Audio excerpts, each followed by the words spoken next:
What in the world just happened yesterday? Last night, all of Sunday, there were AFC and NFC wildcard spots to be determined by three different games. All three games went into overtime and had you on your edge of your seat and kept you alive inside of the drama.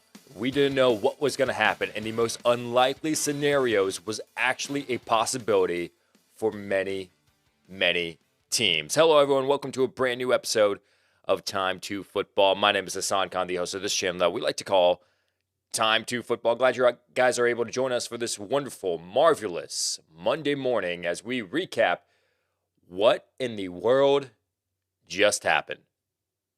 No idea. No idea.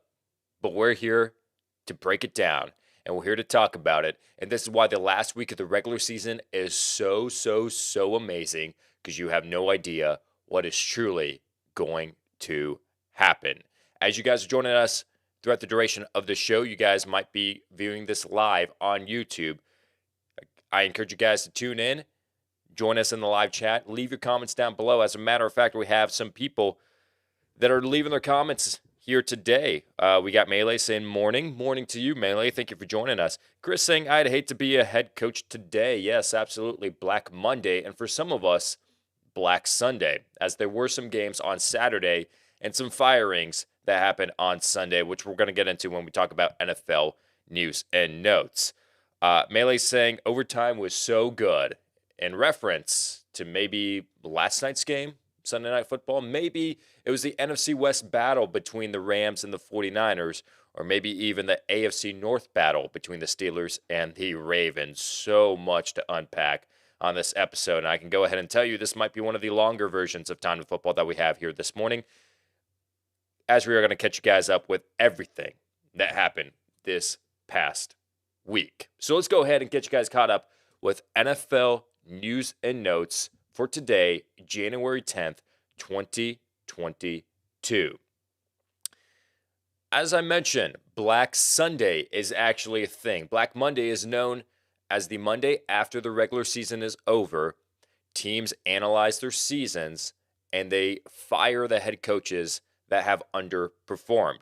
Well, there were some Saturday games for some dumb reason, had no difference whatsoever on anything, but they had Saturday games. Between the Chiefs and the Broncos was the early afternoon Saturday game, and the Chiefs beat the Broncos, not without a good fight from the Broncos themselves, with Drew Lock having a couple of rushing touchdowns. But the head coach of the Denver Broncos, Vic Fangio, has officially been fired. He was let go on Sunday morning before Sunday's slate of games. Fangio was fired after posting a 19-30 record overall during his tenure with the Denver Broncos. So Fangio is out. The defensive-minded coach who used to be the defensive coordinator for the Chicago Bears came over to the Denver Broncos. He is out. Denver is now on the search for a new head coach. Information that we just learned 30 to 45 minutes ago.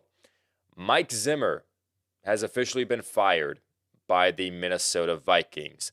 Zimmer, now out of all the head coaches that have been let go, he had one of the more successful track records, I would say. He's been a Minnesota Vikings head coach for 8 seasons at this point, and he has made the playoffs 3 of those 8 seasons. And he had a winning record and actually led his team to an NFC Championship game without their starting quarterback, with Case Keenum at quarterback. So kudos to Mike Zimmer. He's not a terrible coach, but with Minnesota and the relationship and things getting repetitive season after season after season, hey, you're not able to make the postseason. I mean, we've got to make a decision at this point. Like, we've got to move on. We have all the talent here on offense. Defense needs a little bit of help, especially in the secondary, but we've got some defensive pieces. It's just not working out, Mike. It's just not. It's just not. You have been here for so long, and you had so many chances to get to the Super Bowl, and unfortunately, we got to get rid of you at this point. So Mike Zimmer is out on the streets. We'll see if he is offered a head coaching job moving forward.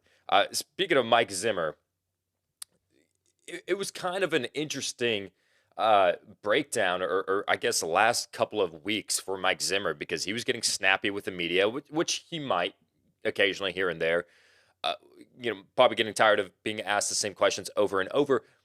But here's a question that I found on Reddit actually that he was asked, and I was like, okay, I got to show this to you guys here real quick because this is actually pretty freaking hilarious. So there's a reporter.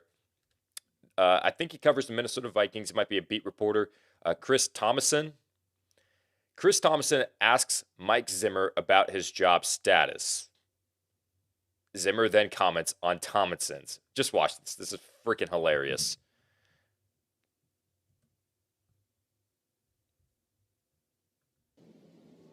Have you heard anything about your job status, and what are your thoughts just on the rumors? No, I haven't heard anything about my job status. I haven't heard anything about yours either.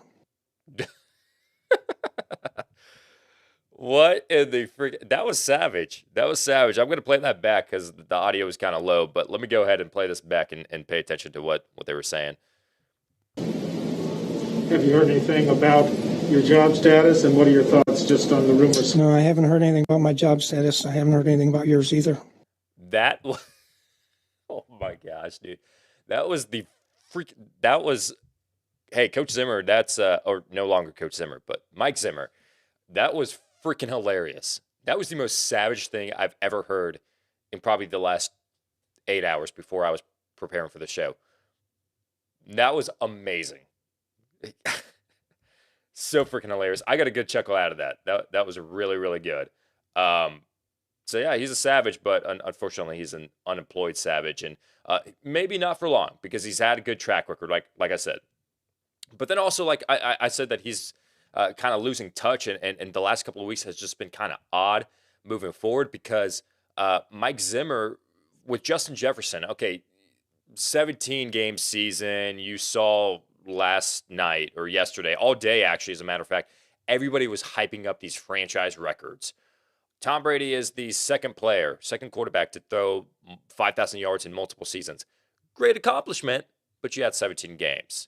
Mark Andrews, franchise record for the most receptions for the Baltimore Ravens. Great accomplishment, but you had 17 games. Devontae Smith got the rookie record for the Eagles. Jamar Chase got the record for the Cincinnati Bengals. TJ Watt tied Michael Strahan for the most sacks in an NFL regular season. Now, I will give TJ Watt some credit because he actually missed some games due to injury. And if he played those games, then he would have broken them, right? So he didn't need a 17-game season to tie it. So TJ Watt's like the only one I'm like, okay, yeah, that seems pretty impressive. But yeah, one of those was Justin Jefferson. He was 17 yards away from getting the franchise record, beating out Randy Moss for the most receiving yards in franchise history. 17 yards away. Mike Zimmer, post-game, said that he was aware, but he didn't care. I don't care about records. I want to win games. I get it. I really do. However, is that what Justin Jefferson wanted? You know? Being a player's coach is like, hey, what do you want? Nick Sirianni, and this is why Nick Sirianni is one of the head coaching candidates of the year, up for that head coaching coach of the year award, is because he cares about his players. He says, Devontae Smith, you're so close to getting the record for the Eagles, rookie record, receiving record, beating out Deshaun Jackson. We'll keep you in the game until you get that record, then we'll take you out. Jason Kelce, no need for you to play in this game, but to keep your active game streak alive for the most consecutive starts in the last 7 years, we'll keep you active. You play one snap, and then we'll take you out of the game. That's why Sirianni is such a great players coach. Mike Zimmer, 17 yards away. Justin Jefferson, it was reported by a couple of reporters by The Athletic that on the sideline, Justin Jefferson was saying, hey, give me the ball. I want the ball, please. And the players were aware, like, hey, Kirk Cousins really wanted Justin Jefferson to get the record. So they threw him a screen pass. It was incomplete. But then after that, they just didn't worry about it. And they didn't target Justin Jefferson after that. So, yeah, the collapse of Mike Zimmer, collapse of the Minnesota Vikings is very evident at this point. Mike Zimmer has been let go after 8 seasons. All right, more firings we've got to get to, but we're not even close to getting into the show because I'm already talking about Mike Zimmer and I'm already dehydrated. This big one is not going to be a surprise to anyone, but I mean, it's probably one of the more attractive head coaching options available out there on the market right now. Chicago Bears have fired Matt Nagy after posting a 34-31 record in 3 seasons. He has 2 playoff appearances in 3 seasons, which if you look back, it's like, wow, that's actually a very good 66% of the time you make the playoffs. Why are you getting fired? Well, one of those times it was because of the introduction of the 7th seed. You went 8-8. If there were 6 teams that made the NFL playoffs, you wouldn't have made it. And then the year prior to that, I mean, that was his rookie season for Matt Nagy with the Chicago Bears. Going 12-4, making the playoffs, double doink. We all know the story. Matt Nagy collapsing, going 8-8 in the year after that. And then the year after that, we all know about the Chicago Bears and their collapse this season. And as a matter of fact, Ryan Pace has been let go as well. Let me backtrack. So with Mike Zimmer, Rick Spielman, the general manager, has been fired as well. They're looking for a new general manager. So talk about general managers. Ryan Pace, who's been with the team since 2015, has been let go after some controversial decisions that he's made in signing some players. Hey, Pace, Ryan, you wasted $14 million on Andy Dalton. You panicked. You panic bot. We wanted to go after Russell Wilson when Russell Wilson didn't work out in free agency. Oh, who's the best quarterback available? Andy Dalton. But Mr. Pace, if I could interrupt real quick, I'm sorry, don't fire me. What if we had a veteran quarterback on our roster already, so that if we draft a veteran or a rookie quarterback in the draft, we have a veteran quarterback that could start, and he's capable. He has a good track record. Let me tell you about him. Good track record, Super Bowl MVP, Super Bowl champion, has come in times when he needed to be a backup quarterback, has been the starter, led his team to a Super Bowl. Nicholas Foles, do you want to keep? He's already on the roster. He's much cheaper than. But no, let's get Andy Dalton. Sir, that's $14 million. That doesn't make any sense. I'm sorry. I just want to know why. If I could ask, why are we getting Andy Dalton? Because it didn't work out with Russell Wilson. We need to save face. We need to look like we're taking care of the quarterback position. Yeah, Ryan Pace made some controversial decisions, and he is out. He is now out for the Chicago Bears. Here is a very, very surprising one. The Miami Dolphins have fired Brian Flores. I'm not lying. 24-25 record. Okay. No playoff appearances. Okay. But compare that to someone like Matt Nagy. I don't think they're in the same kind of. Am I missing something here? Like, comment down below in the live chat. What happened with the Miami Dolphins? Why are they firing Brian Flores? Not a fan of that at all. Not a fan.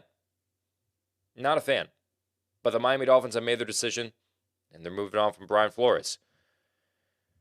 Jay Glazer, actually of Fox, reported that prior to the New England Patriots game that there is pressure that if Brian Flores does not beat the New England Patriots, then he could be fired.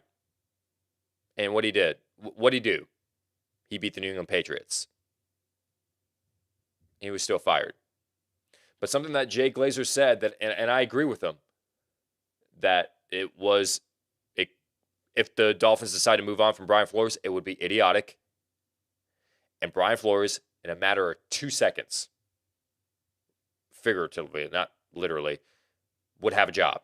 And now Brian Flores becomes the best head coaching candidate out there right now. I'm on record of saying that, unless someone is slipping my mind. I mean, I'd say that he's up there.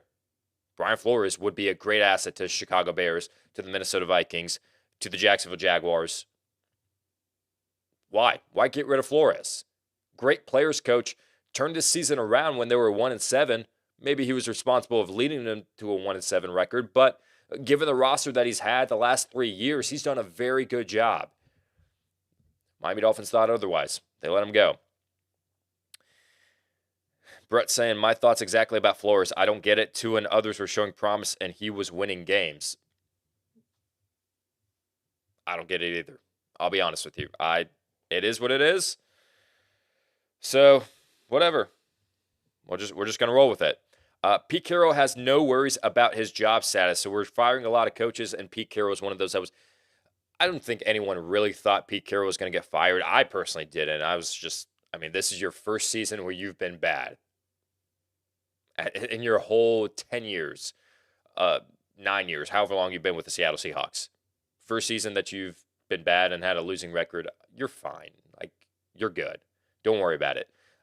Anthony Lynn, however, has not been retained as the Lions offensive coordinator. Hey, he was told this information prior to the game against the Green Bay Packers. Hey, Anthony Lynn, great last game. You coordinated this game and the Lions to a victory. You should have pulled an Antonio Brown. Hey, you should have pulled an AB. Hey, you knew you were going to be fired.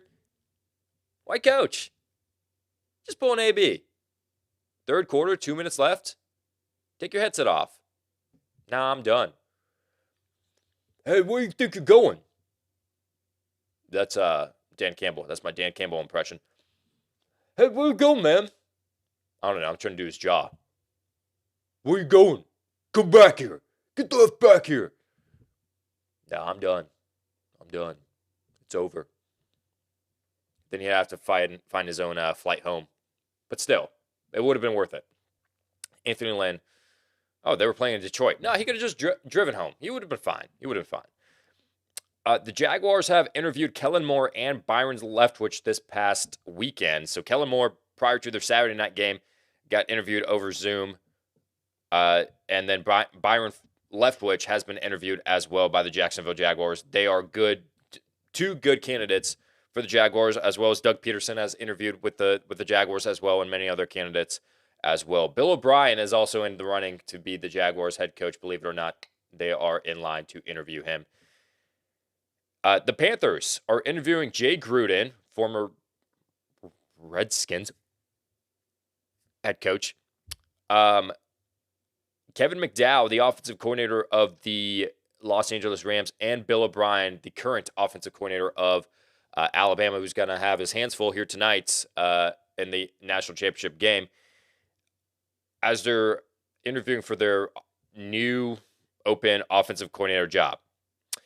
Zadarius Smith has been designated to return from injured reserve. He played in week 1, but he's been dealing with a lingering back issue, so they placed him on injured reserve. But Zadarius Smith is eligible to be back. They're hoping that he can be back after the bye week. And then finally, Quandre Diggs of the Seattle Seahawks. He suffered a broken fibula and a dislocated ankle. Why are we telling you this information when it has no impact on the Seattle Seahawks and their season? Well, Quandre Diggs is about to be a free agent, and this is going to hurt his market. So just like Chris Godwin suffered an ACL injury, and that's going to hurt his market, Quandre Diggs and his injuries are going to hurt his value in free agency.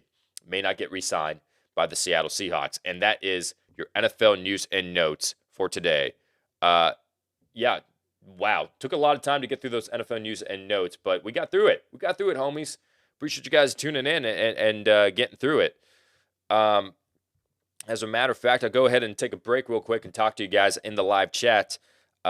Great match yesterday night. Dan is from Montreal.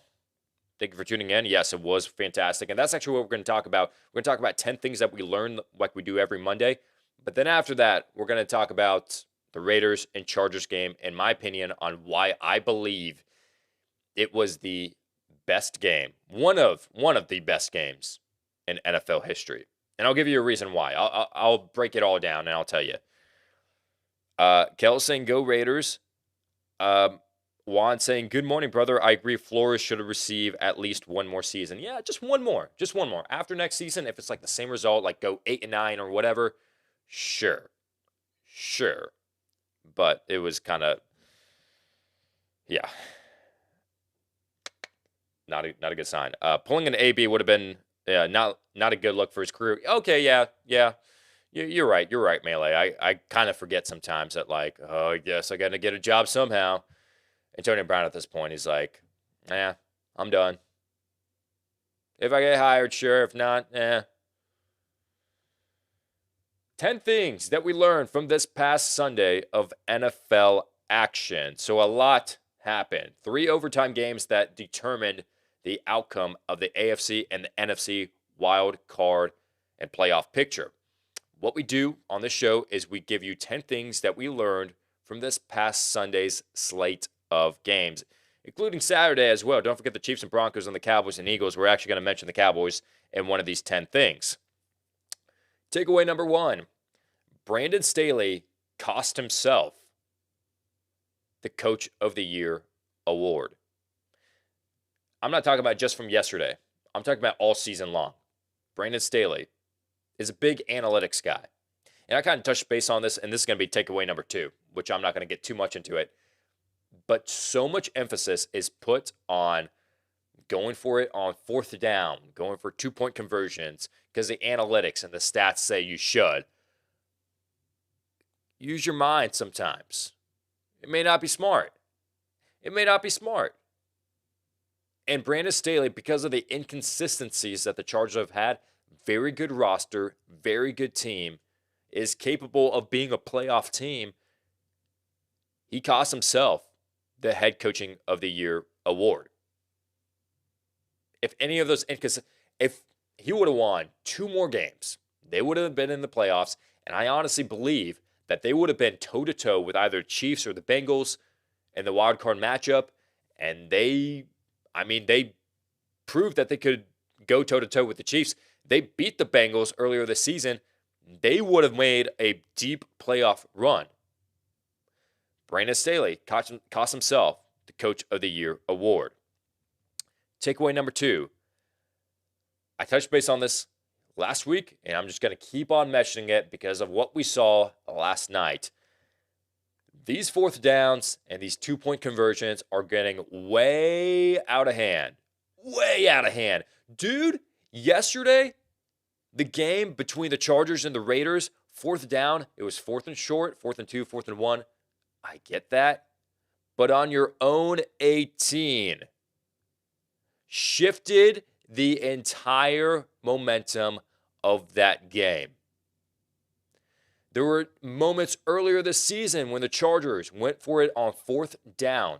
Not just a 4th down and 2, 4th down and 1, but a 4th down and 8 on their own 30, being down by 2 possessions against the Ravens in the 3rd quarter.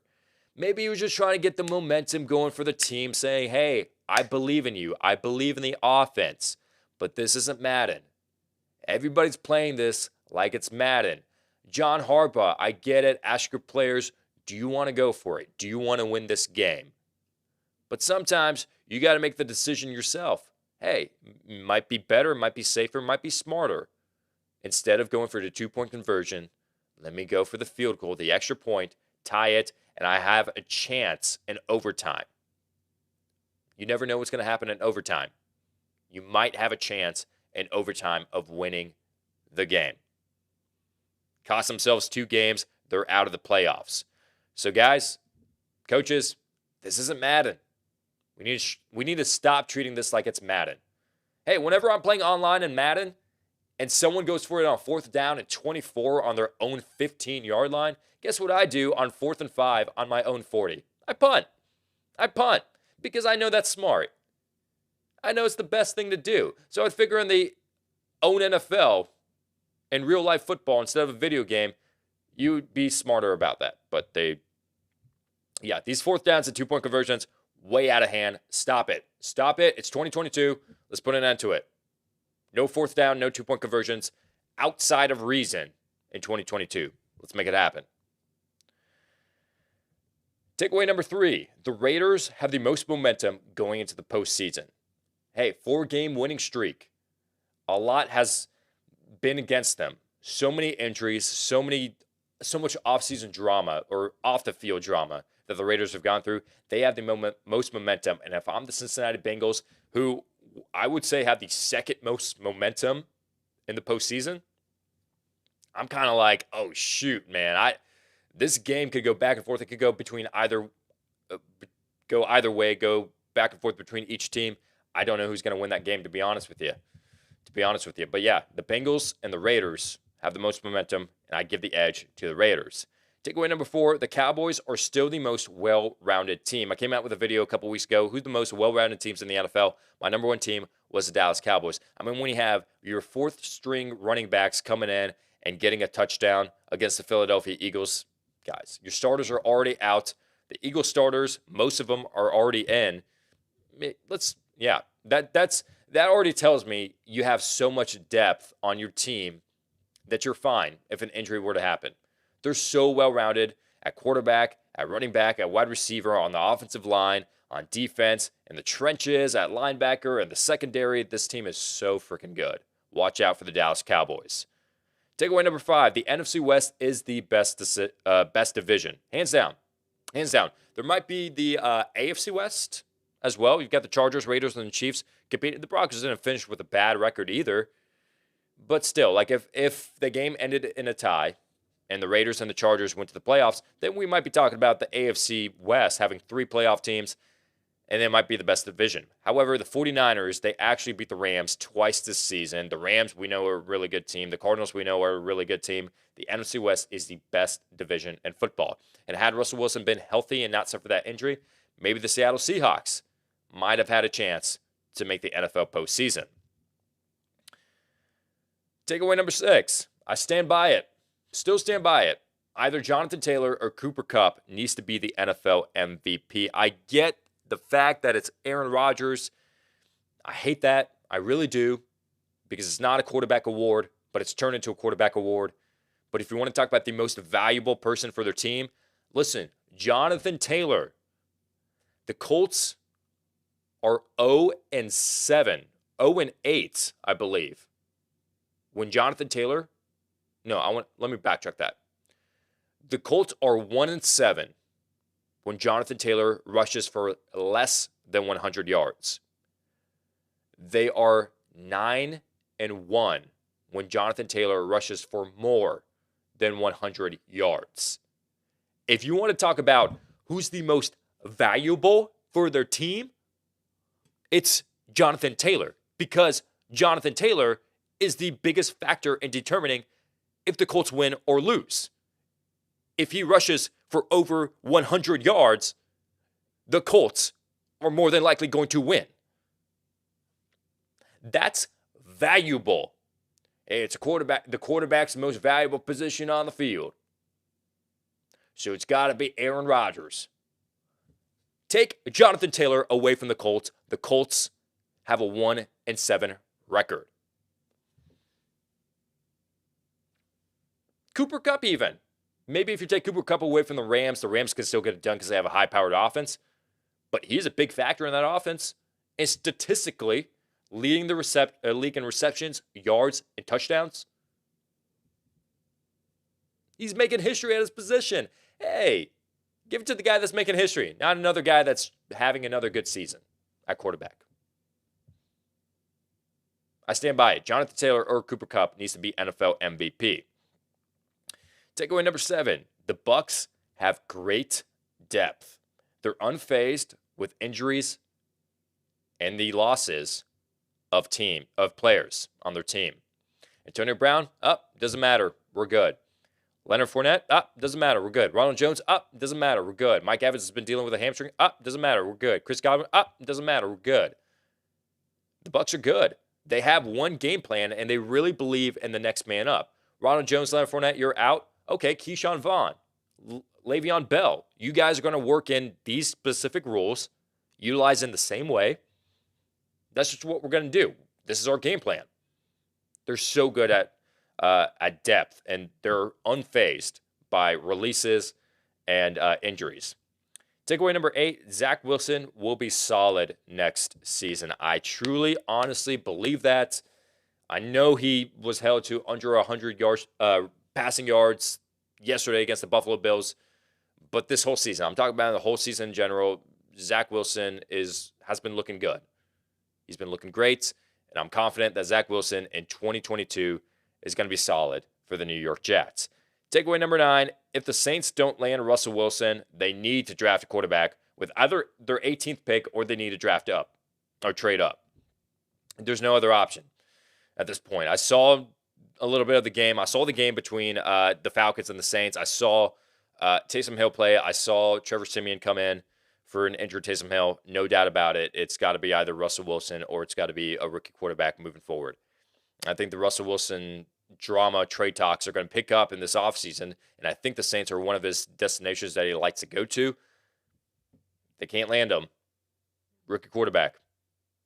No wide receiver in the first round. Worry about wide receiver later in free agency or in the draft in the second round, third round. But quarterback, that's the way to go for the Saints. And then the last takeaway, speaking of Russell Wilson, if Russell Wilson is traded for the Seahawks in their own sake, they need to do everything that they can to sign Rashad Penny. 190 yards and a touchdown yesterday. 671 yards and 6 touchdowns the last 5 games. If he played starting for the Seattle Seahawks all 17 games this season, he was healthy, he would have been on pace for 2,200 yards rushing and 20 rushing touchdowns. He would have been the MVP of the league on that pace. Rashad Penny is freaking good. And how they drafted him 4 years ago in the first round, overdrafted for him, but they knew what they saw. This kid out of San Diego State, they knew what they saw and what they wanted him to develop into. 4 years. It took 4 years for him to develop into that, but he's finally developed into it. Rashad Penny, takeaway number 10, needs to be signed by the Seattle Seahawks. And that is 10 takeaways that we learned from this past weekend. All right. I'm going to get into a pretty brief segment right here where we talk about the Raiders and the Chargers here in just a bit. It's so dry, man. It's so dry. Just need to hydrate real quick. But I'm going to go ahead and check in with you guys in the live chat, see what you guys are saying. Sean saying, good morning. Didn't agree with Miami parting ways with Flores. He'll get a head coaching job again, and Miami will once again regret their decision, i.e. passing on Breeze for Culpepper. Yeah, that was one of the biggest whoopsies that the Miami Dolphins made back in 2006 on not bringing in Drew Brees because of his shoulder injury. But, yeah, I agree with you. Brian Flores is just – he's way too talented. He's a player's coach. Man, he comes from that Bill Belichick coaching tree. I know they haven't been successful in the NFL, but it's still like it's Brian Flores has been pretty good. He might have been the one that could have broken away from the Bill Belichick coaching tree. And then you're also saying there are 4 head coaching vacancies: Denver, Minnesota, Chicago, and Miami currently, as we know of. Which, in your mind, is the best opportunity? Very good question. Very good question. You know, I would say Denver is up there, given that the defense is there, and they're pretty much only a quarterback away. You've got the running game. You're not getting Melvin Gordon back for next season. He's going to be a free agent. You're not re-signing him. It's going to be Javonte Williams all the way. You have the wide receivers. You already landed Courtland Sutton for you have the tight ends. You have an offensive line. You have the talent there. You're just a quarterback away. So if you just focus on the quarterback position, you're good. But me as a coach, knowing the track history of John Elway as a general manager, I'm saying to myself, I'm out. Hey, if John Elway wasn't general manager, I would love to be the head coach of the Denver Broncos. However, with him being the general manager, the only success that he's had, bringing in Peyton Manning was a good move. That was a great move by John Elway. Great move. Outside of that, I mean, you haven't made the playoffs in 6 straight years since you won Super Bowl 50. I'm not trusting that. Because I know how John Elway works. I know that it's going to be either, who's the next Joe Flacco? Who's the next Case Keenum? Who's the next Teddy Bridgewater? What next veteran quarterback can I be able to bring in? Oh, Andy Dalton is going to be a free agent. Let me go ahead and sign him. Unless it's Aaron Rodgers, I'm drafting a quarterback. And then I'm okay with taking the job for the Denver Broncos. So outside of that, I'd say either Chicago's kind of needs a lot of work on offense, but Minnesota is a good spot to land in. I really do believe that Minnesota might be one of the better opportunities. For the Dolphins, I would say them, but I don't know. I think they're a few positions away from really being there. But yeah, to answer your question, probably Minnesota, and then a good second would be Denver, but John Elway is my reason why I wouldn't want to acknowledge that. I'm going to go ahead and get into the next segment for today's show, and I'm going to talk real quick about the. I'm trying to push this little freaking cowlick back.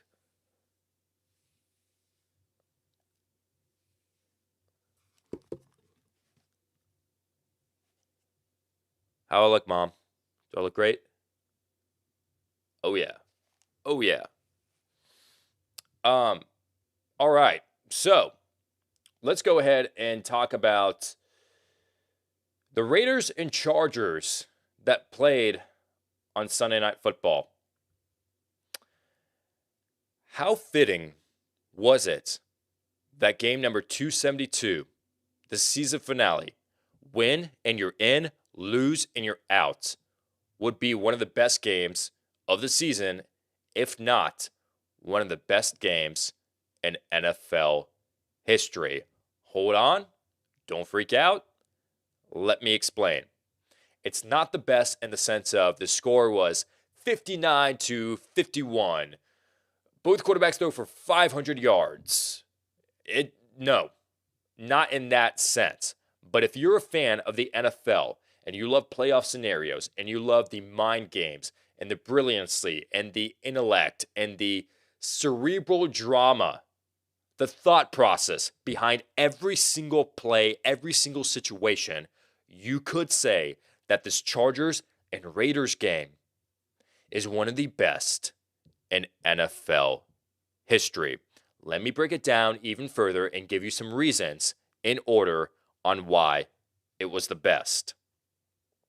First off, let me give you guys an analogy with baseball. I don't know if there's any baseball fans watching right now. I'm somewhat of a baseball fan, but the NFL is like my bread and butter. I love to watch every game of the NFL. With baseball, just way too many games, and I only really watch the Atlanta Braves, really, during the regular season and the postseason. Thankfully, they won. But I just like to watch it. I don't really break down the game as much as other people that have actually played the sport of baseball or have actually coached or have trained athletes or anything like that are involved in the game of baseball. They love watching baseball because they love seeing the pitcher, the catcher, the outfield, everyone.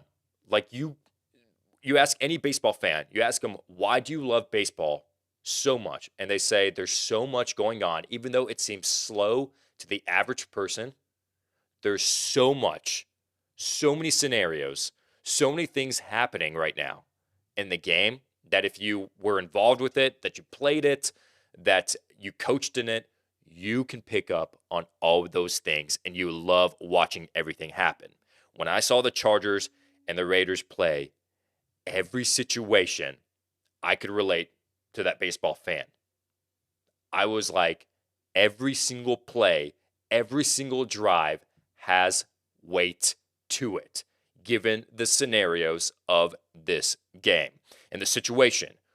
Win and you're in, lose if you're out. Oh, and if you tie, you both get in. Okay, if we tie, we both get in. Okay, sure. The Steelers are left out.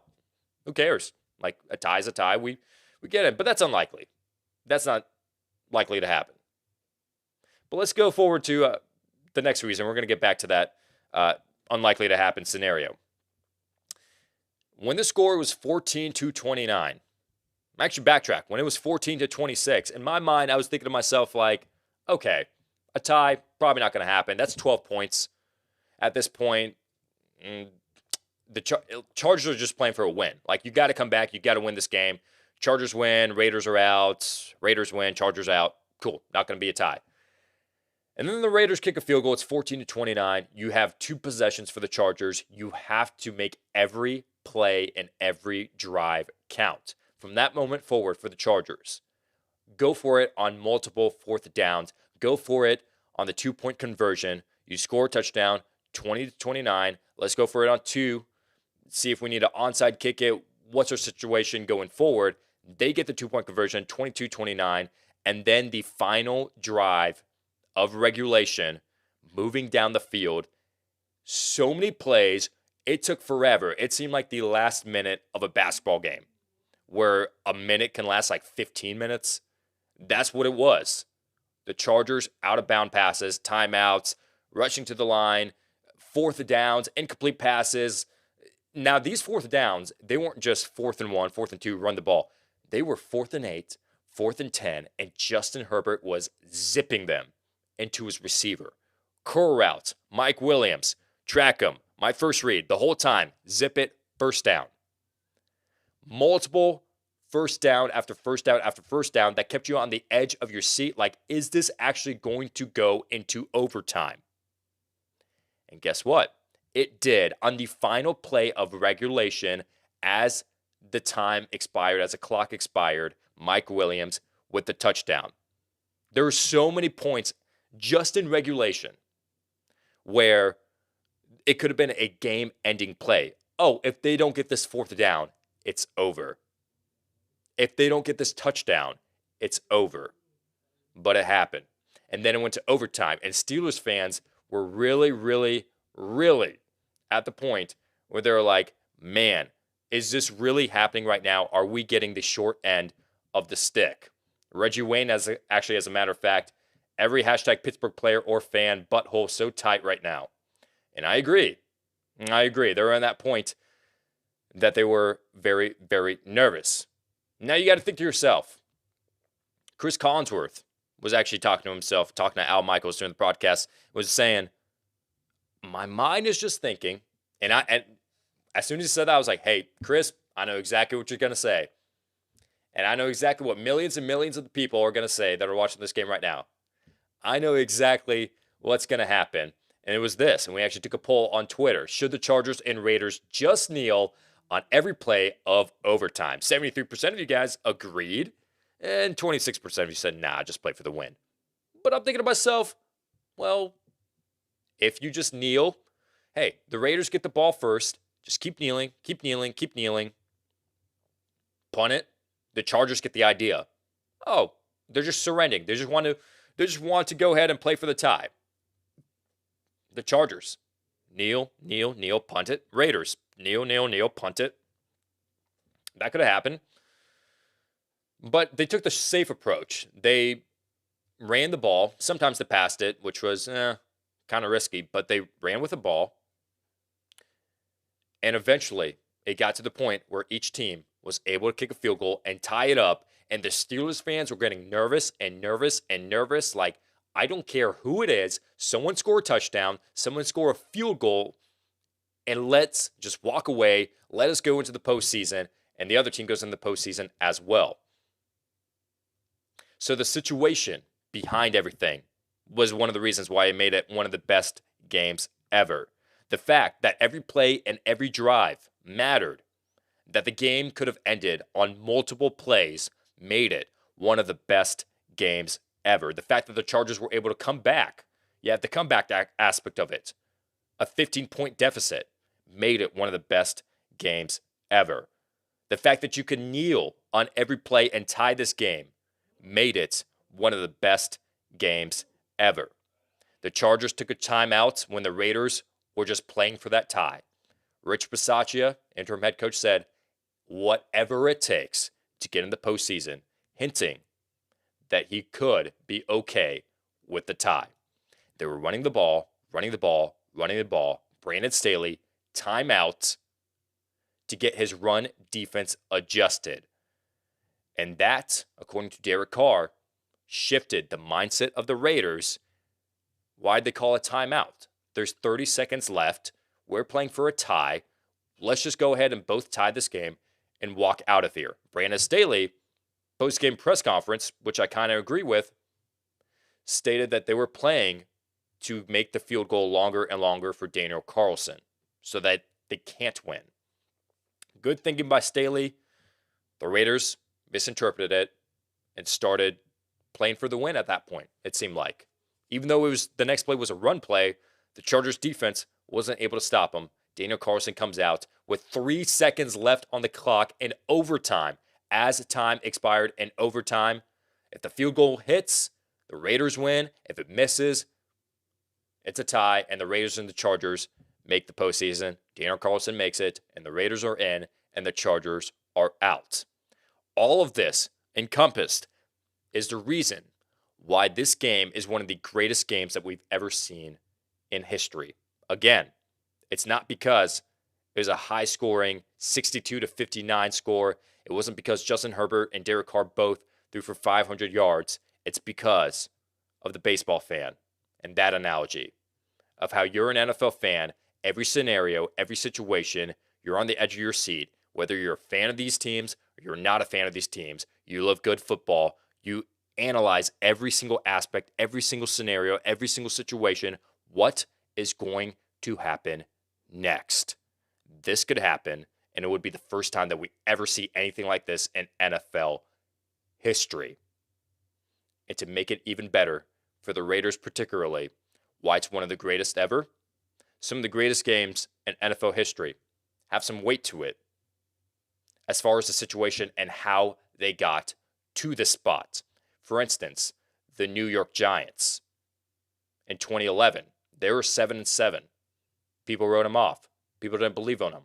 They won 2 straight games, won the NFC East, were able to make it as an underdog and make a postseason run to beat the favorites, New England Patriots, in the Super Bowl.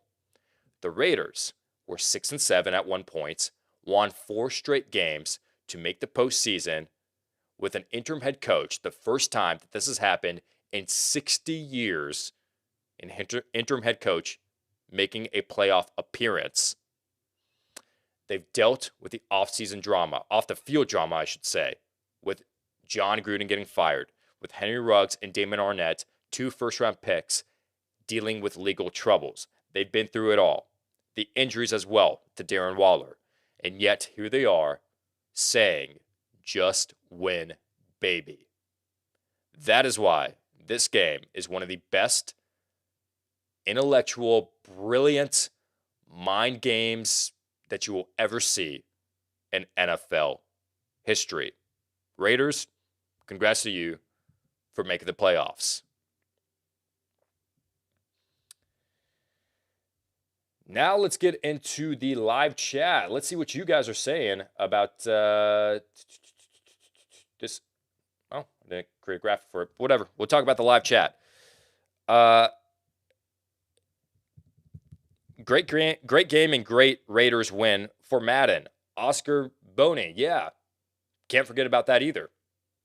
In a season where John Madden passed away, a great Raiders great. Let me rephrase that. Great Raiders legend, John Madden, passing away not too long ago. The Raiders honor him by making the postseason in what was such a crazy season for the Las Vegas Raiders. That is crazy that all this happened. Brett Forsett saying the Cardinals should have picked up AB. Yeah, I think they were ready for him to clear waivers because I don't think anyone would want to pick him up with all the waivers and everything going on and all the crap that he's dealing with. They want to see if he's mentally there. Like, they're going to talk to his agent. They want to talk to him first before they make that process of signing him and picking him up. So, yeah, maybe they could sign him because, DeAndre Hopkins is dealing with that and won't be back until the NFC Championship if they were to make it that far. But Cardinals to Antonio Brown to the Cardinals. Well, I'd be okay with it.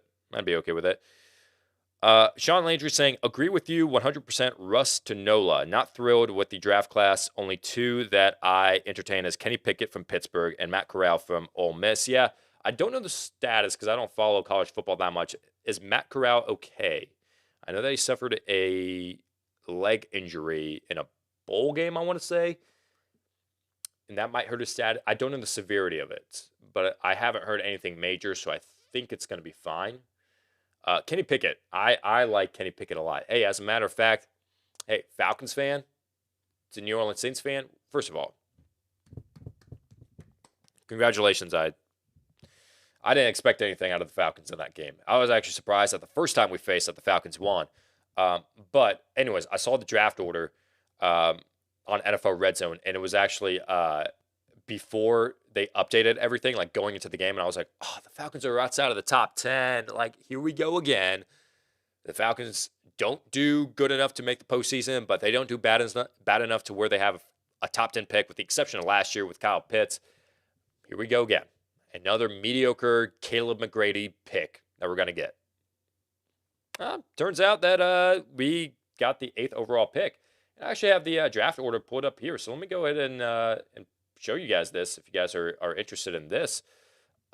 So the Jacksonville Jaguars locked up the number 1 pick, and then you've got a plethora of teams. The Lions, Texans, finally. Hey, congratulations, Houston Texans fans. Finally, this is what you wanted. You wanted draft picks to help with your rebuild because Bill O'Brien just ruined everything and took them away. Now, finally, congrats to you. You have a top 3 pick. The New York Jets and the New York Giants are actually winning because, I mean, having picks like, at number 4 and then the Giants at number 5. And then it says right here, Chicago Bears and the Seattle Seahawks, but it's actually the New York Jets and the New York Giants right here. So don't get confused with that. Like, the Giants have 2 picks in the top 7. The Jets have 2 picks in the top 10. And then, 11 through 18 is what's determined right now. The Saints are at the bottom of that list, but that's okay. That's okay. You can still trade up. You can still get in a quarterback class where people are saying, oh, there's not any quarterbacks worthy of being drafted within the top 5. And they could hang around. They could hang around and be barely inside of the top 20. So a very good possibility for a lot of these teams. Also, I wanted to note, too, the Indianapolis Colts, I'll go back here, have the 16th pick, but that was traded to the Philadelphia Eagles because Carson Wentz, so it was a 2nd-round pick initially, but there were some milestones and benchmarks that had to meet for the Indianapolis Colts. Like, if Carson Wentz started a number of games, played a number of snaps, then the 2nd-round pick would be converted to a 1st-round pick. So the Philadelphia Eagles have that 1st-round pick, and the Colts do not. So, yeah. That's the status on that.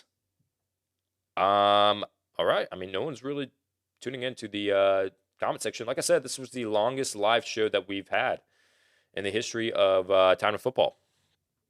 Outside of the NFL draft and the NFL schedule release show, that is. But we are very appreciative that you guys were able to tune in and join us for this episode. Make sure you guys like and subscribe. Leave your thoughts and your comments down below. Hey, guys. Raiders, Chargers, was that the best game? One of the best games. Mind game-wise, brilliance-wise, situation-wise that we've seen in NFL history. Leave your thoughts, your comments down below.